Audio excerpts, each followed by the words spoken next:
22세 나이에 챔피언스리그 우승을 노리는 프랑스의 거함.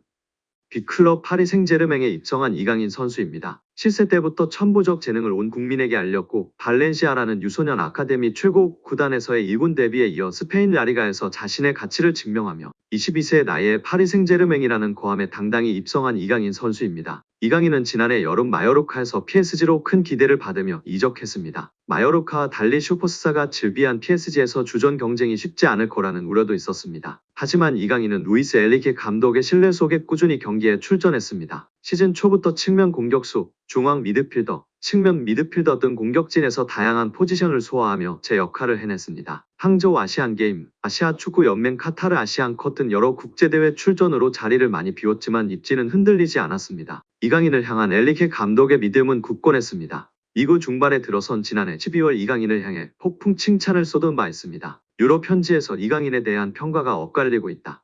감독으로서 이강인을 어떻게 생각하느냐라는 질문에 이강인은 우리에게 굉장히 중요한 선수다. 오른쪽 윙뿐만 아니라 미드필더 오른쪽, 왼쪽을 모두 소화한다. 가짜 9번으로도 뛴 적 있고 공격 전 포지션에서 뛸 수 있는 선수다라며 기술적 측면에서 이미 톱 레벨이고 수비 능력까지 갖췄다고 극찬했습니다. 이후 메스와의 17라운드에서 도움을 올리며 PSG의 3대1 승리를 이끌 자 엔리케 감독은 그에게 결정적인 패스란 너무 자연스러운 패스처럼 쉬운 일이다라며 거듭 칭찬했습니다. 이어 나는 우리 팀의 다재다능함을 좋아한다. 왼쪽 미드필더로 시작한 이강인은 자연스러운 자리였음에도 후반전에 오른쪽으로 이동했다. 난 선수들에게 이런 면을 원한다. 상대를 예측할 수 없게 하고 교체 없이도 상황을 바꿀 수 있다.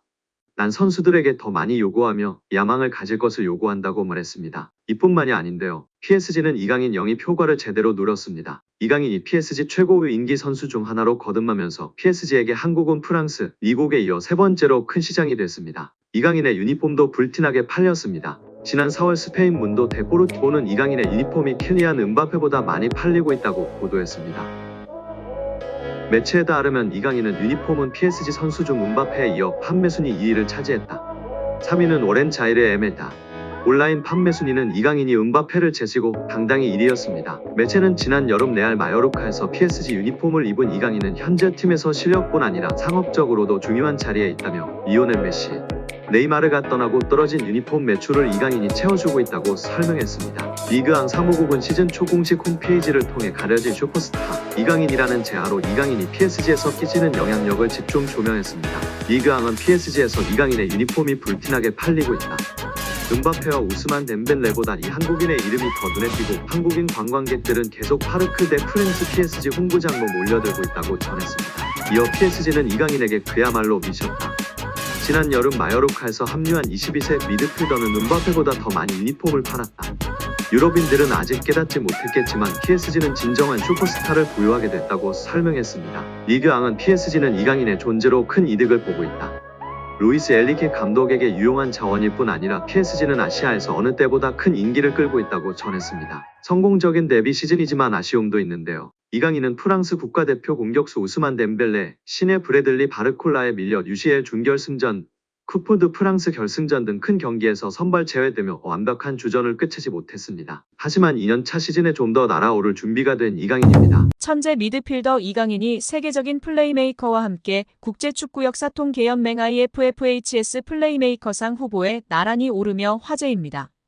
IFFHS는 지난달 말 공식 홈페이지를 통해 이강인, 리오넬 메시, 케빈 더 브라위너, 주드 벨링엄 등으로 구성된 2024년 월드 베스트 플레이메이커 후보 15인을 발표했습니다.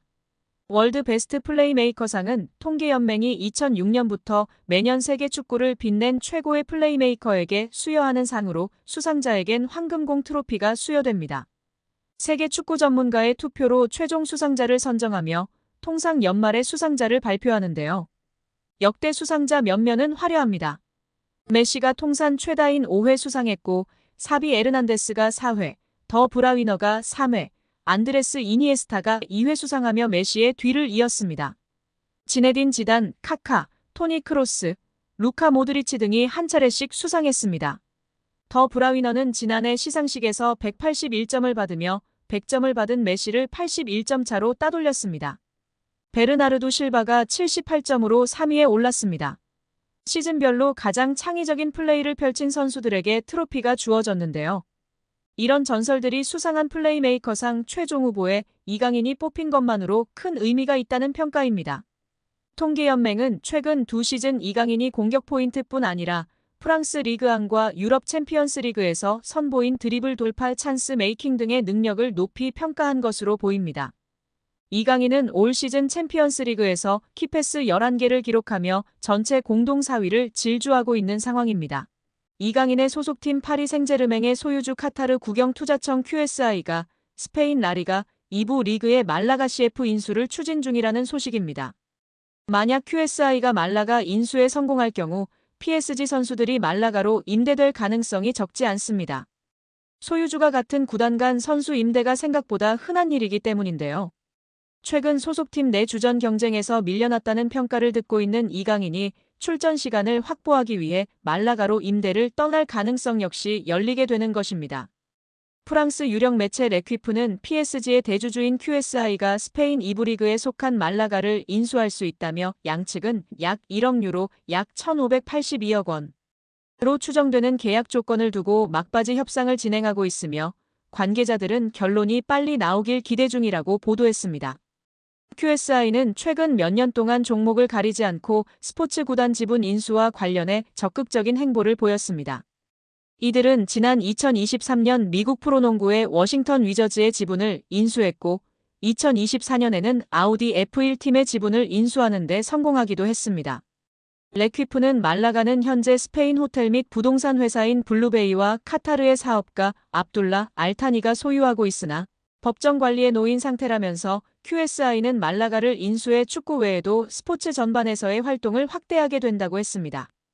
매체는 그러면서 QSI가 말라가에 관심을 갖는 이유는 여러 가지가 있다며 말라가가 2030 국제축구연맹 피파 월드컵이 개최되는 도시 중 하나가 될 예정이며 QSI가 말라가 인수를 통해 스페인에서 6번째로 규모가 큰 도시인 말라가 시장을 공략할 기회를 갖게 된다고 설명했습니다.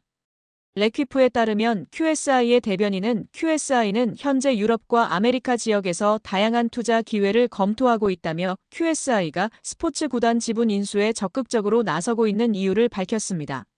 레퀴프는 QSI가 말라가 인수에 성공할 경우 이것이 PSG에도 영향을 미칠 것이라고 내다봤는데요. 언론은 만약 말라가가 1부 리그로 승격해 챔피언스 리그에서 뛰게 된다면 같은 소유주가 관리하는 구단이 동일한 유럽 대항전에 출전하는 걸 금지하는 유럽축구연맹의 규정을 준수해야 할 것이라고 했습니다. 또 현재 PSG와 브라가의 경우처럼 PSG는 말라가와도 연결고리를 구축할 수 있다면서 최근 몇 시즌 동안 PSG에서 자리 잡지 못한 선수들 중 일부가 포르투갈로 이적한 사례가 있었다. QSI가 소유한 클럽끼리는 확고한 연결고리를 유지하고 있으며 말라가의 합류로 이러한 관계는 더욱 굳건해질 것이라며 긍정적인 부분을 조명했습니다. 만약 QSI가 말라가를 인수한다면 레퀴프의 설명대로 PSG와 브라가 그리고 말라가 사이의 연결고리가 구축됩니다.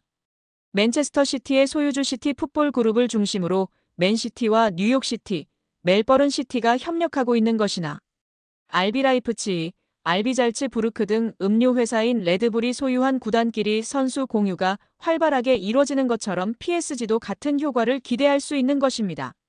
이는 PSG 입장에서 상당한 메리트로 작용할 전망인데요. PSG는 이를 적극 활용해 팀 내에서 기회를 받지 못하는 선수들이나 경험이 필요한 유망주들을 브라가나 말라가로 보내 출전 시간을 늘리고 경험을 쌓게 한 뒤 다시 구단으로 복귀시키거나 브라가와 말라가에서 좋은 모습을 보여주는 선수들을 영입해 가용 선수 풀을 넓힐 수 있을 예정입니다.